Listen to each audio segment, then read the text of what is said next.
Everyone always talks about visiting the Blue Lagoon in Iceland, but what is there to actually do once you get there? Now, the Blue Lagoon is Iceland's most popular and recognizable tourist attraction. I feel like everyone must have seen a picture of this at least once.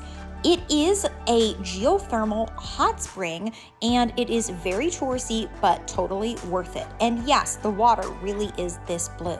In this video, I'm going to walk you through exactly what there is to see and do at the Blue Lagoon. So once you fly to Iceland, pay your entrance fee to the Blue Lagoon, and arrive, what is there to do and what can you expect?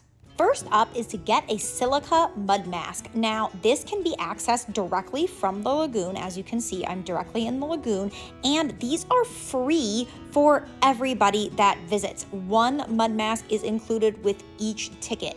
Now, these mud masks are made out of silica, which is also found on the bottom of the Blue Lagoon, and they are incredibly good for your skin.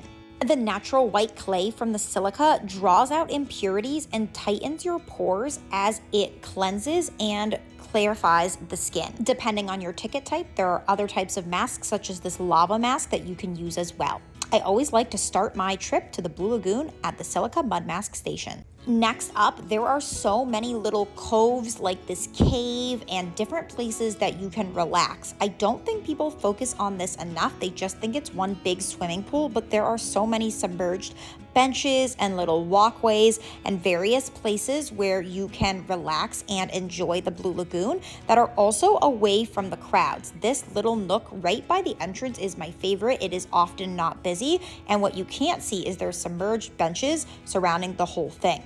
Now, the lagoon is absolutely massive, so there are plenty of areas that you can go very far away from the entrance or the mask station where you can escape from the crowds. Also, if you go early in the morning or later at night, you will almost have the entire lagoon to yourself. This is the crowd favorite thing to do at the Blue Lagoon, and it is this bar that you can access directly from the lagoon. Each and every ticket comes with one free drink, and you will use this armband to scan in and get it. They offer a variety of alcoholic and non-alcoholic beverages, and if you are drinking alcoholic beverages, they do have a 3-drink maximum. I love getting one of their juices or smoothies, and they also have a local Icelandic beer. This does get crowded, so make sure to watch the line before heading over, but it is my favorite thing to do, to grab a drink here and just walk around the lagoon and relax in one of the little hangout areas that I showed you in the previous section. If you just want to drink water, there are multiple water stations around the Blue Lagoon, and like everywhere in Iceland, this water is crystal clear and delicious straight from the earth. Of course, it is free.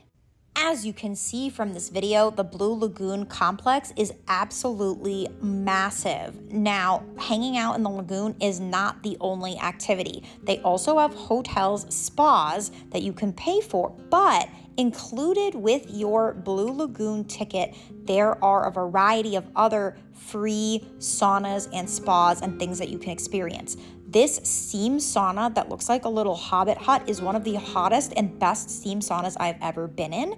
And there are also a variety of dry and wet saunas, as well as this waterfall that you can hang out underneath and then relax in the lagoon when you are finished. So you do not have to pay for a spa treatment to enjoy a wet or dry sauna that is directly adjacent to the lagoon and included with your ticket price. So make sure to put this on your list when you're visiting. The Blue Lagoon is also home to a variety of restaurant options, most popularly the Lava restaurant, and grab-and-go options, as well as stores that you can go shopping for your own silica mask to take home. This is a little hidden gem, but there are tons of walking paths in the area, as you can see from this map. And like I said before, the Blue Lagoon complex is absolutely massive, and only some of the property is meant for swimming.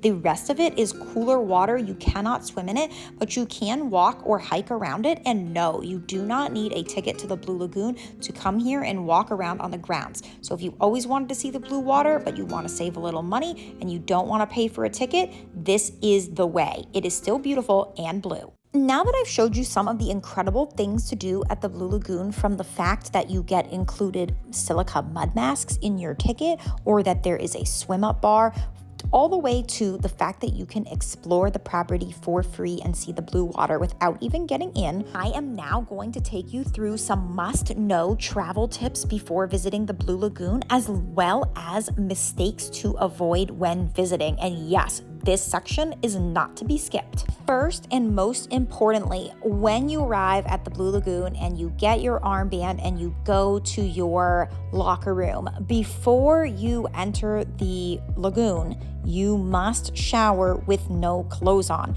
This is so that your skin and body oils and the impurities from your swimsuit do not get into the water and ruin it. And yes, they will make sure that your body is wet before you leave the locker room. So this is something to keep in mind. Of course, the shower area is private, but you must strip down and shower before getting in the lagoon. Do you see how my hair is down in this video? You should never, under any circumstances, come to the Blue Lagoon with your hair down or submerge your hair under the water. There we go, I tied it up, and that is a lot better. Now, I can tell you from experience, because on a trip in 2018, I submerged my head underwater to take this picture, and while the picture was amazing, it really ruined my hair. It took my sister 5 washes to get my hair back to normal before getting onto the plane the next day when I was flying home. Because of the silica and minerals in the water, it makes your hair extremely dry. So make sure to have your hair up while you're swimming. If for whatever reason you watched this video and heard this warning and you still want to submerge your hair in the Blue Lagoon, make sure to lather your hair with tons of conditioner before you go in.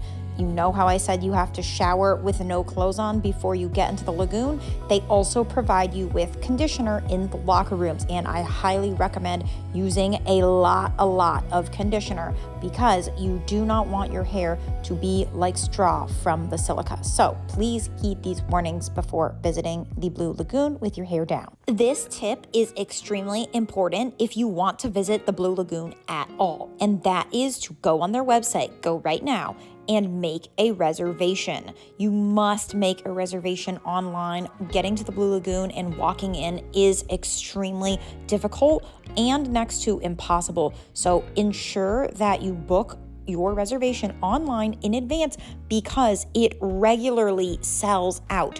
There may only be slots in the very early morning or later in the evening, and that is totally okay. Later in the evening is one of my favorite times to visit the Blue Lagoon, and if you're going during winter, you can even have the possibility to see the northern lights if you visit in the evening hours. So make sure to book your reservation online so you have the chance to visit at all. I hope you enjoyed seeing a little peek into some of the fun things that there are to do at the Blue Lagoon. Before you go, don't forget to like, subscribe, and ring the notification bell, and we'll see you next time.